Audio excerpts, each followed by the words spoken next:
किन्नर जो हैं 33 कोटि देवी देवताओं की उच्च श्रेणी में आते हैं, ये शास्त्रों में वर्णन है।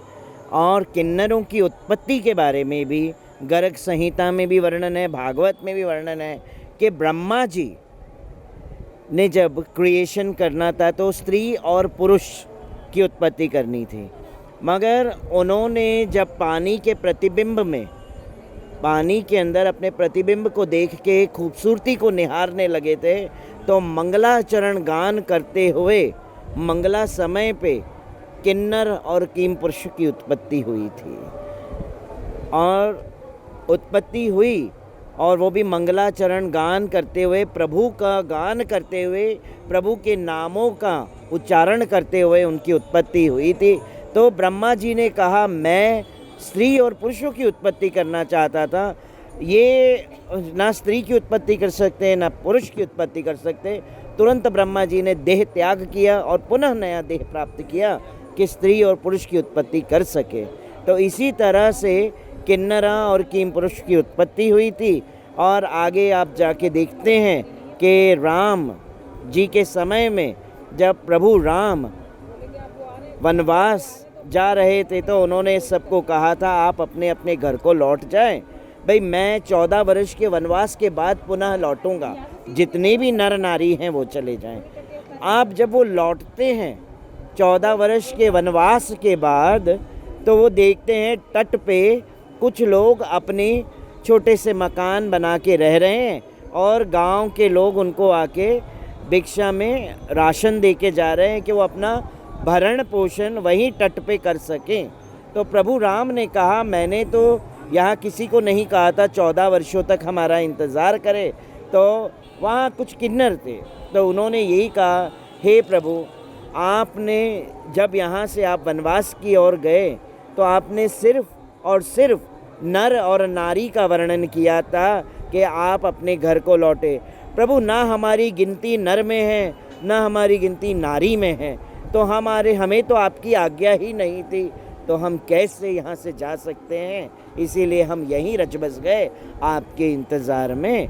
तो प्रभु राम जी ने मन में मतलब उनको इतनी दया आई उन किन्नरों के प्रति और इतना स्नेह और इतने भावुक हो गए कि प्रभु राम ने उस वक़्त पूरे किन्नरों को आशीर्वाद दिया और उन्हें कहा कि आने वाला कलयुग में सिर्फ आप और आप किन्नरों का ही राज्य रहेगा।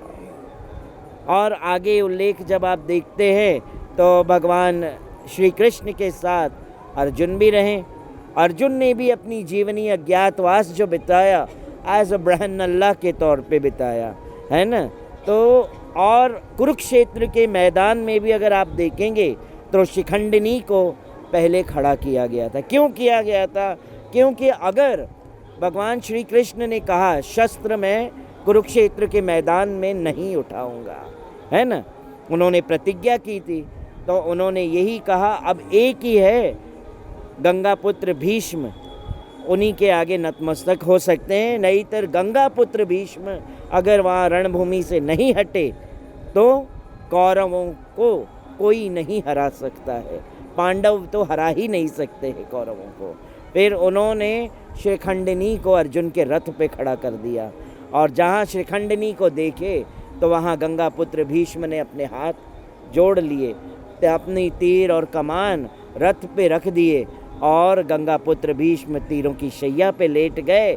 तब तो जाके कुरुक्षेत्र के मैदान में जब युद्ध हुआ और पांडवों की जीत हुई, तो आप ये समझिए किन्नरों का कितना बड़ा उस समय से वर्चस्व रहा है और उस समय के लोग मानते आए हैं। मगर कलयुग में आने के बाद कहीं न कहीं किन्नर लुप्त हो गए, ऐसा हो गए ना के बराबर हो गए, शून्य के बराबर, उनको कोई मान्य नहीं करने लगा। उन्हें फिर बाद में दृष्टि से अलग दृष्टि से देखने लग गए कि ये लोग सिर्फ नाच सकते हैं, गा सकते हैं और मन बहलाने का एक साधन बना लिया था किन्नरों को अपना।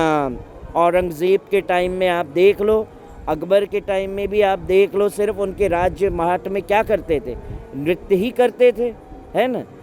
अब जाके कहीं कलयुग में जब हमारी ये सरकार बनी और उन्होंने किन्नरों को मान्यता दी उनको सम्मान दिया, उनको मान दिया। और इसी तरह जूना अखाड़ा ने भी किन्नरों को मान सम्मान और उन्हें महामंडलेश्वर, आचार्य महामंडलेश्वर की गद्दी पे बिठाया और समाज के सामने एक बड़ा उदाहरण जूना अखाड़ा उभर के आया। इसीलिए आज के समय में नहीं, ये पहले से ही किन्नरों का से लोग आशीर्वाद लेते रहे, दुआएं लेते रहें। उनके घर में जब भी कोई बच्चा होता है तो वो सबसे पहले किन्नर की गोद में रखते हैं कि इनकी लंबी आयु की कामना हो और इनके बच्चे स्वस्थ रहे, है ना। तो इसी तरह आशीर्वाद लेके उनके हाथ का शगन का 1 रुपये का सिक्का जो पहले से ही मान्य होता था वो लेके जाते हैं, अपने लाल कपड़े में बांध के अपने अपने घर में रखते हैं, जिससे उनका घर धन धान्य से परिपूर्ण रहे।